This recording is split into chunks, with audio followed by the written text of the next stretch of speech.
everybody, I wanted to come in and preface the video that you're about to see.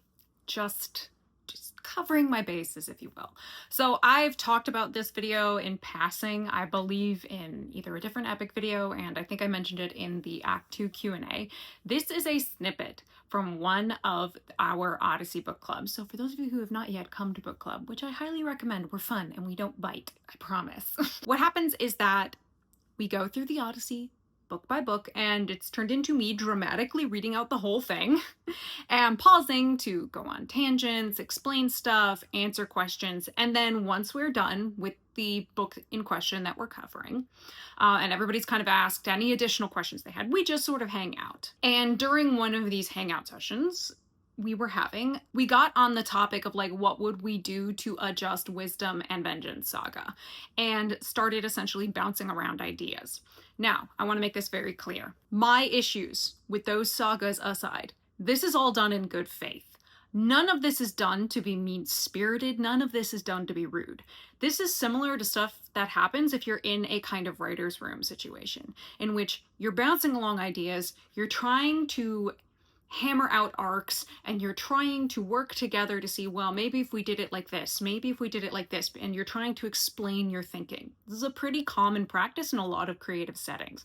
So it's sort of what we were doing there. Now, of course, I'm going to be the only one speaking as I'm the only one on camera, but there is, of course, the live chat on the side. So I just wanted to preface, as much as I have the title that is absolutely a joke, none of this was done to be rude, mean-spirited, or combative. We were simply throwing around ideas, and I thought we kind of made some neat suggestions, like at least kind of cool, clever suggestions, and ones at least anything I make I will attempt to explain.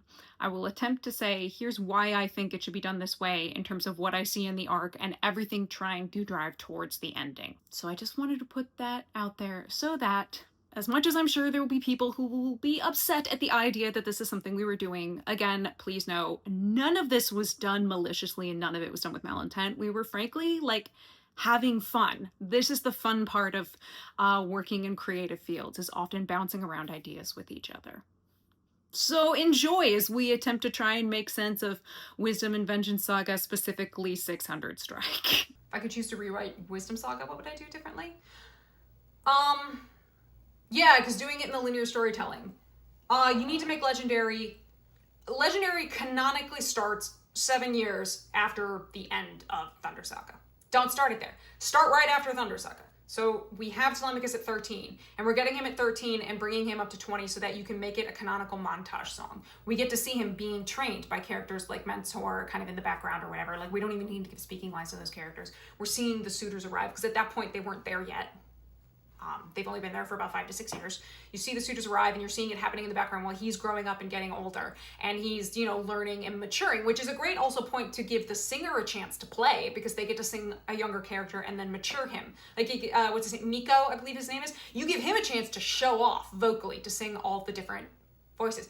And so that we see him starting from the young kid who's still kind of just learning and, kind of scrappy, to 20, where he is, we meet Telemachus, who's very shrewd, who's just unfortunately in a situation that has zero precedent. That's the thing that's important to remember about what's happening on Ithaca. There is no precedent for what to do in that situation. He's in a truly unique situation. So you need that. You can then start bringing in the suitors and start seeing them trying to throw bars, if you will, at each other, to then get into Little Wolf, which should not be a physical confrontation. It should be something akin to them verbally sparring. Frankly, give us the quorum from book 2. Have him at that moment where end of Legendary is, I've had enough. Go into Little Wolf. He brings all of these suitors here, where he just starts publicly shaming them, calling them out for their bad behavior, says, I'm going to do some stuff, stay at your own risk, and you can have them mocking him back, because that's exactly what happens, right? And you get that. And so that we can then move into, we'll be fine, we'll turn, something like a rap battle, yeah, and just have him, and it would make sense, because this is the next generation. Why not have them be the only characters who really, use rap? That's the next generation. It makes sense from that perspective too, if you start thinking of giving people different musical sounds, right? Totally do it. And then move into We'll Be Fine, which should be changed into You'll Be Fine. It should be Athena singing to Telemachus about setting him off. But here's what you're going to find. Here's what this journey you're about to go off on will give you. Because again, we're not going to follow Telemachus for books 3 and 4 like we get in the Odyssey. You know, he's going to do all that shit off screen. But that's fine. You got to lead us into that better. And so you get that. And then God Games, again, change the ending. I mean, Love in Paradise, I think, frankly, is pretty much fine. Love in Paradise, you can pretty much leave alone.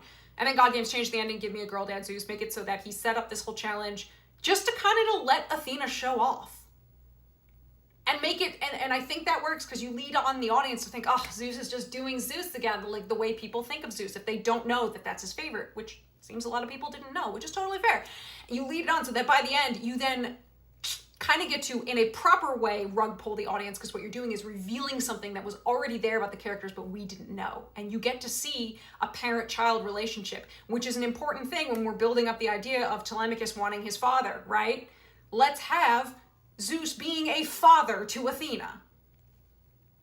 It's all right there. That's why I say, like, you have so much, ultimately, less work to really do in Wisdom, because it's all, like, the bones are there. It's Telemachus that hit Antinous. Regardless, the physical fight shouldn't be happening. Like, regardless, I don't want a physical fight. It should all be verbal.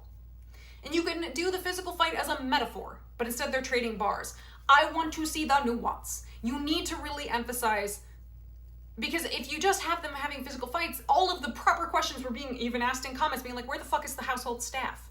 Why is nobody stepping in? Why doesn't Telemachus just become king? Well, okay, Jorge doesn't explain any of that. And I get it's really hard. That's a lot of nuance. But I think, again, if you make it so Little Wolf is really like that quorum where he calls everybody and he shames them and he calls them out and says, this is your final warning. And you can have the suitors not taking him all that seriously because they do behave terribly, and even in that quorum.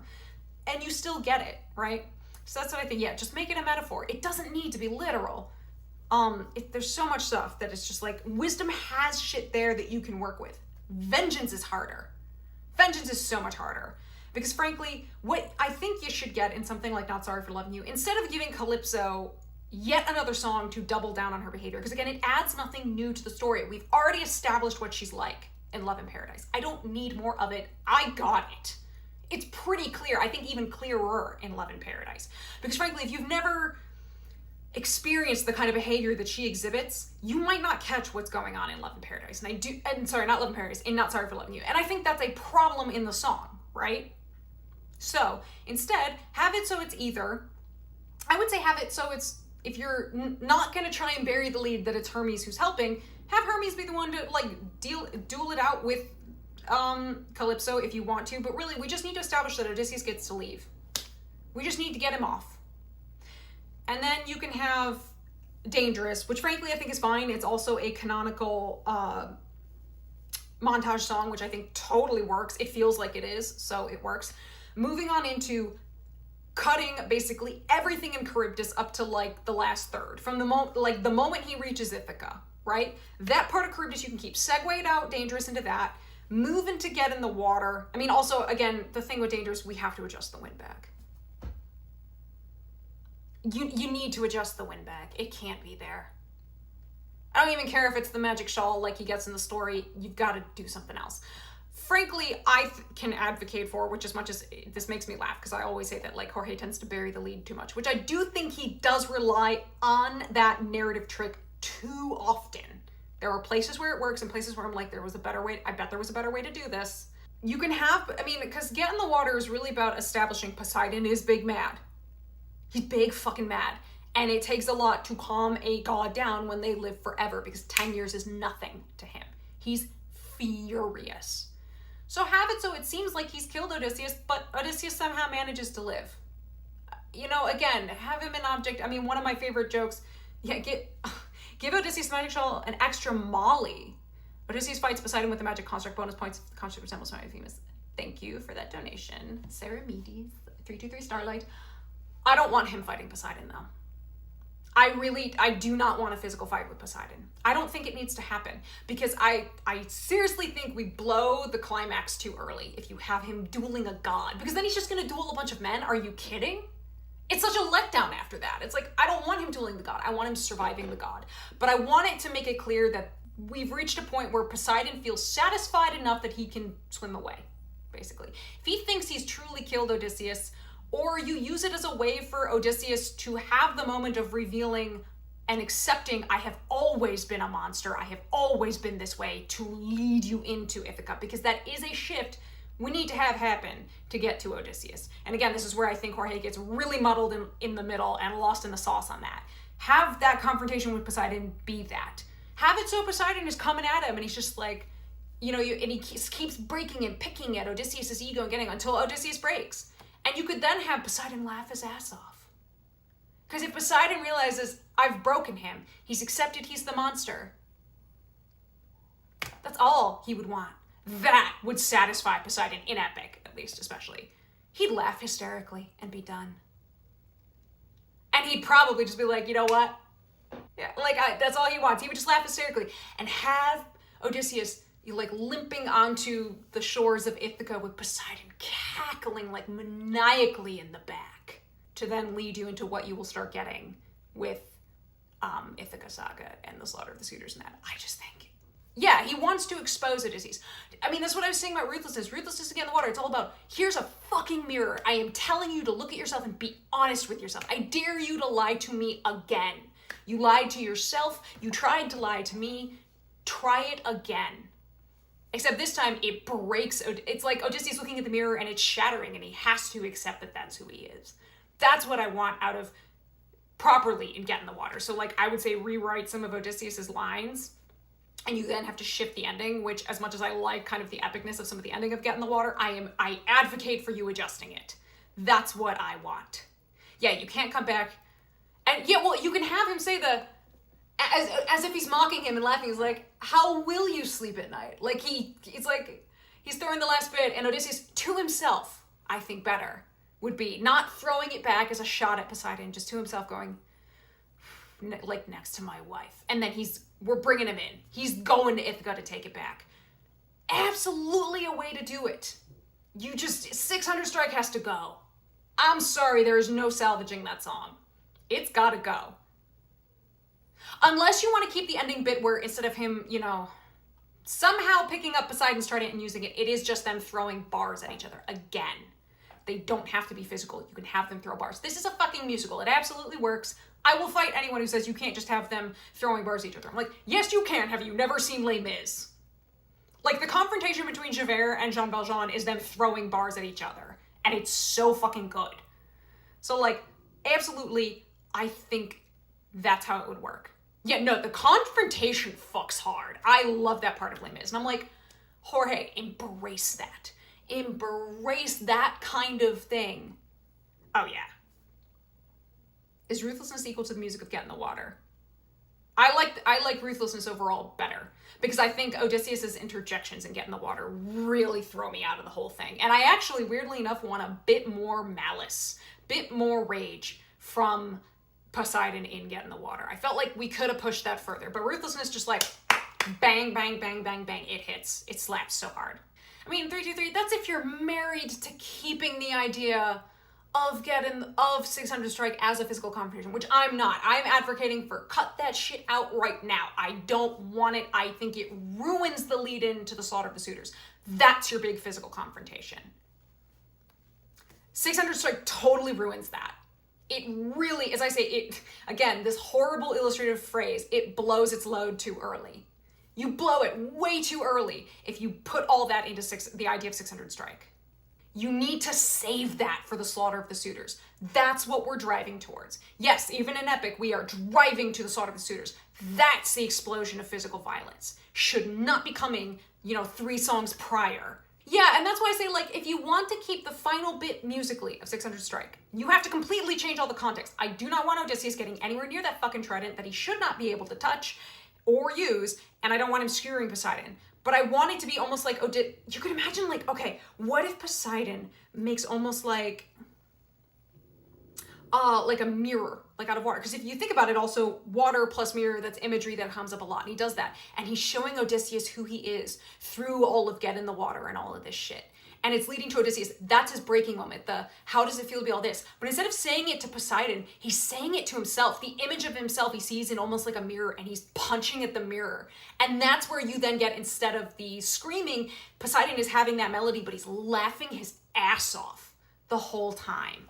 And that's how you do that final bit of 600 strike, and you cut out all the shit before it, but you you have to change the ending of Get Into Water, instead take that bit of 600 strike and you can lead it into that. I think that would work so well. That would get across the fucking message, and then it would lead you into Ithaca. So this is all about the internal conflict of Odysseus having its climax. But we don't have a physical climax, because that's what the slaughter of the suitors is. This is about Odysseus needing to accept he is in ways monstrous. That's how you fix it. That's how you fix it. Yeah, and you can keep that music. Find a way to change Get in the Water so it's maybe you could learn to forgive. No. Do something and change it so he's bringing up a mirror. He's calling out Odysseus, and he's making Odysseus truly, actually physically, like, go ahead, make it literal, looking at himself. You are trying to lie to that. Yeah, the imagery, that's what these songs seem to be trying to do, and what they should be doing, by how Jorge has set it up in the narrative and what he's driving towards.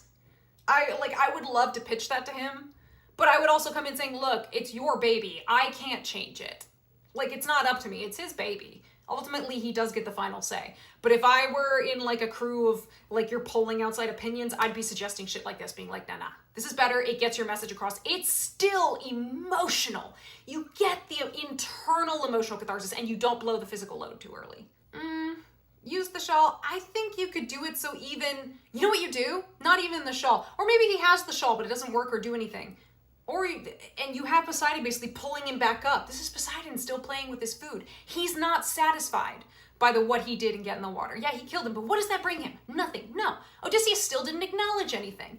Rip him back up out of the sea and bring in the torture scene, so that it's Poseidon basically torturing Odysseus, but it's also Odysseus coming to a proper understanding and closure with himself in a way that's so hard and emotional.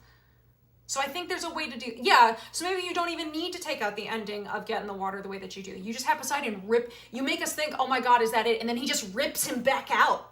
It's his domain. We're in the sea. Again, there are so many ways to do this. There's so many ways to do this. And it'll tighten your message, and you'll get it all. And these are what we should be feeling. And we're leading into what we're going into in Ithaca. And that's part of another problem I have with these sagas and the way they're structured. It doesn't feel super cohesive a lot of the time. Because I'm like, if you try and lay this out as one thing, we have these weird, awkward gaps almost between all of the sagas, where it's like, I need more connector threads. And here's a way where we're driving you. It's like he would think of the sagas almost as insular, and sometimes they don't flow really well with each other, which is a problem. And I get the Odyssey feels very episodic, but ultimately it always, even Homer, makes sure you know what you're driving towards. We are driving towards him coming back to Ithaca. That is a through line that is in the entirety of the Odyssey, and Homer references tons of stuff so that you never forget it, right? So I feel like it's like, always have in mind, this is what we are driving towards. Like, here's our ending. Everything should be servicing getting to that ending. And that's how he tightens the storytelling. That's why I say, again, there is so much good shit in here. It's not like I'm saying it's all bad and it's all nonsense and it's all terrible. I'm like, there's so much good shit here. I wouldn't be this impassioned if I didn't see all of that potential in there and how fucking good so much of it is. I want it to be its best self, and there's so much good shit. And Jorge does have so much, Jorge's strength is as a composer and then a caster. And like, let's never forget any of that. True, Mary. Jorge's not a bad lyricist. His lyricism struggles with regard to his storytelling. And that bit is the weakest part of the lyricism. And let me tell you, it's fucking hard. Again, as somebody who studied adaptation and screenwriting and all sorts of different things, it's fucking hard already. I think he does in some places make his job a lot harder with the way he chose to go about certain things, but it's fucking hard. That's why I'm like, look, I give so much grace, as much as, yes, most of what I'm doing is nitpicking. If I'm at the level of nitpicking, that tells you how much I think is already actually working, right? He's got so much good shit in here. I see the vision. That's why, I'm just convinced the thing with Poseidon just needs to end with Odysseus defeating his own image of himself. I'm convinced. I have put forth my way of how you do it, and I think that works. That's what I think.